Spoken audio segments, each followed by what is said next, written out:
When I was in grad school doing chemistry, yeah, um, the reason I'm doing chemistry because I always wanted to do it. Now I had access to a lab where I can do chemistry. My professor told me, Dr. Brubaker told me, Brubaker told me that since I never had chemistry in undergrad, never had the experience of doing undergrad chemistry, and I'm going to be the guy there instead of a TA doing this. I'm going to be working on this stuff. I am to get a book called Merck Index. Go to the bookstore and buy the book for $25. Okay, and I am told that every chemical I touch, go to the Merck Index and not only just read it, write it out as it is in the Merck Index, because you learn more if you have to write it out. And before you look at the reaction of it. Will it react to anything else you're going to be mixing with water? If it's okay, if you're going to mix it with water, how is it going to react? Nothing. It's not going to react. Right? If you do it, we mix this other stuff in that. You make it for dyes, for biology, for slides, or you're mixing it up for water qualities research. And the Merck Index will tell you the reactions of this stuff. And I did. Well, I was there from, my class was, I think I had Miller's class, or was the Chambers class? Miller's class on genetics, and he's doing DNA research. And before DNA, they were doing genetics, of looking at mice populations and how that mice interact with stuff. If they're doing blood chemistry, they would take samples and then they would do it through a protein thing, the bars, right, as it goes up the graph. And this was the early DNA. And then he went a step further by getting blood from students. Oh yeah, you're all white folks. You're all brown folks. You're all black folks. Oh, are you from Mars? That type of research, and it did work in that thing. I think we got raided a couple of times from a local church who think we're creating plagues, monsters. But yeah, and Chambers was Chambers was into botany, which I took one of his courses. Interesting. I learned to grow things. Interesting. That was the time. I learned to grow what happens when you grow a corn stalk that's 12 feet tall. Yes. Yes. Twice my height. Yes. And you get these great big cobs. And then, of course, you grew the other plants. You're talking about thick bases. Leaves that were that life. You grew them at Oregon National Laboratory. That's maybe another story. Back to chemistry. Yes, that book over the time, basically almost all my graduate courses, I had chemistry. Refer to that too, and I continue to do is write all this stuff out. When I took chemistry at Northeastern, I did the same thing, and what we would be doing in experiments. I wrote it all out. When I was at Oakton, I did the same thing. I wrote everything out. I like lab work, and when I worked at a real company, I wrote it out what I was doing in the lab for the book. You were kind of like required to have the red book. You write everything you did. And if you did anything different on your work, you wrote it down in the book. Basically, it's to protect them, the company.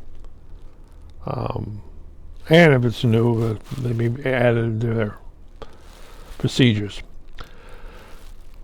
But that's my chemistry there. One of the things I know that when I was going at Northeastern University at postgrad, not really postgrad, I was just taking more courses, I noticed that all the chemistry students, American, mostly foreigner, Saudi Arabia, that from Middle East, they all carried the Merck Index because they would bring the stuff back to their, quote, laboratories. Was anybody from Iran? I'm quite sure there's people from Iran that was there. You find a lot of foreign countries having students in every university. If you're from every university in the United States now has somebody from China in it studying something. Yes. There's 320,000 students at least. Well, I shouldn't say that. In 2019, of the fall of 2000, 320,000 Chinese students registered. How COVID-19 affected them, very likely they stayed in the United States. China was paying for it. And still you have 300,000 Communist Chinese students in this country studying. Saddam Hussein had them here. Merck Index is, they sell a lot of these to foreign students.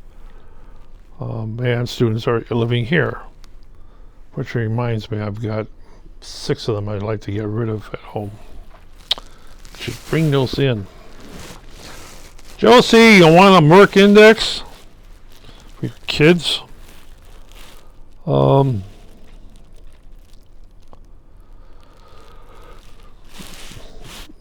Very expensive? Yes, but you're going to have them for the rest of your life. Yeah, I gave a couple to the kids next door. They're all engineers. Yeah, something you get. If you're going to go into chemical engineering, everybody has a Merck Index. If you're going to go in chemistry, I can't really say a lot of students want to go out and spend $100 now for a Merck Index, but depending on how serious you are. Usually sitting in a lab, there's a Merck Index on shelves. Current Merck Index. I don't have the current Merck. My Merck Index goes back a couple of editions, but currently I have other Merck Indexes for veterinarian, cats. I want to make sure my cats are happy. Taking care of any diseases pop up. Oh, do I have any of those little medical thing? Yeah, that's sort of. Yeah, I got a little medical stuff lying around. A little bit understanding. I like to keep myself happy and keep my cats happy, and of course, keep the bat happy. You have a lot of odd stuff. It's one thing about grad school. You get to do a lot of stuff. Oh yeah, here's one for that thing about Merck Index grad school. When I was down there, they were brewing. On one side of the school, they had the psychology students, and they had people talking about overdosing on drugs. At the chemistry side of the stuff, in the basement, they had barrels of wine. They had beer barrels. They were brewing beer. Yes. As I said, that was an open university at that time, and they had a still moonshine. It's like, oh, guys, bring out the still again, because they put it in the back room. They bring it out. They're running all electricity, that thing. Some of this, like glass still, and they've got the mesh going into that thing. And okay, they're using the water system to cool down everything, and they're getting a pretty high fuel for their cars. University, love it. I don't know what people now. I don't think they do it now, but that time they had beer barrels and wine barrels, and I guess the parties I went to, they tested everything out. But you learn a lot of chemistry, for a lot of things, a lot of chemical engineering. I'm stupid enough had all that access to me, and I didn't go beyond. I didn't go for another degree or two. I didn't go on to a doctoral. Should have gone on to a doctoral. What I know now, I wanted to. Yeah, how stupid I am? I tell you how stupid I am. I was into motion pictures and television and things like that. I help people do TV as volunteer, doing movies as volunteer. And somebody once asked me why I didn't do it. I'm very simple. I had a master's degree, and nobody would go, I would go to a couple places and say, you're overeducated. You're in competition. I should have had Ed Blasco say, hey, can I join Eastman Kodak? But I didn't ask people. I was working in a warehouse. No confidence in me. But again, my competition in film, students had airy BLs. Okay? Students had steady cams. In class, they bring a steady cam. Daddy got this for me. Daddy got that for you. Daddy got Niagaras. I had to go to Jack Barron's and rent these things. Well, as a student, but I think these students were coming in with equipment. Wow, that's the latest thing from Holly. Steadicams, $30,000 or $40,000 for a Steadicam, guys. So the guy can have a airy BL, his airy BL on that, and had a Niagara in there. And you wanted to work with these other students because they had the really good stuff. Their daddies would buy the stuff. They come from really good families. Me? Well, I'm just grip. But somebody asked, why did you get into this stuff? My competition? I knew, what was it? Lucas? Yeah, I knew them through the Society of Motion Picture and Television Engineers. But they said, we're going to come to Hollywood. I said, nah. In Hollywood, you grow up with a 16 millimeter camera. I didn't. And they're going to go to Hollywood. Or girls would come to me and say, hey, what kind of party can I get into that thing? Were they interested in me? Nah, they were interested in getting the directors and producers. I was just a way for them to get there and take back. But again, why not? Nothing else. I learned a lot. Yeah, I did learn. Let me cry on your shoulders on this thing. Yeah, having a Merck Index. Did I use it? Yeah, I used it at the food companies. Yes. Did I use it? I did. I did. I shouldn't complain. I did. I got into companies that were, I'm working in a DOD company, chemical engineer. Not a chemist, a chemical engineer. And you walk in there, they start asking you some questions on the chemical engineering, and I answer them. There's the pressure and what have you, because I learned that. I never thought I would have the use for it, but I learned that, and it helped. The Merck Index there, you go there and you say, well, this is going to react with this, and you're going to react with that. And Lacey, I worked with. We had a guy who would come in with a PhD from another BP, I guess, from BP, and the guy's never been into a pilot plant. We can almost tell that. And he never got into the bench of this. He was always in the office. It's like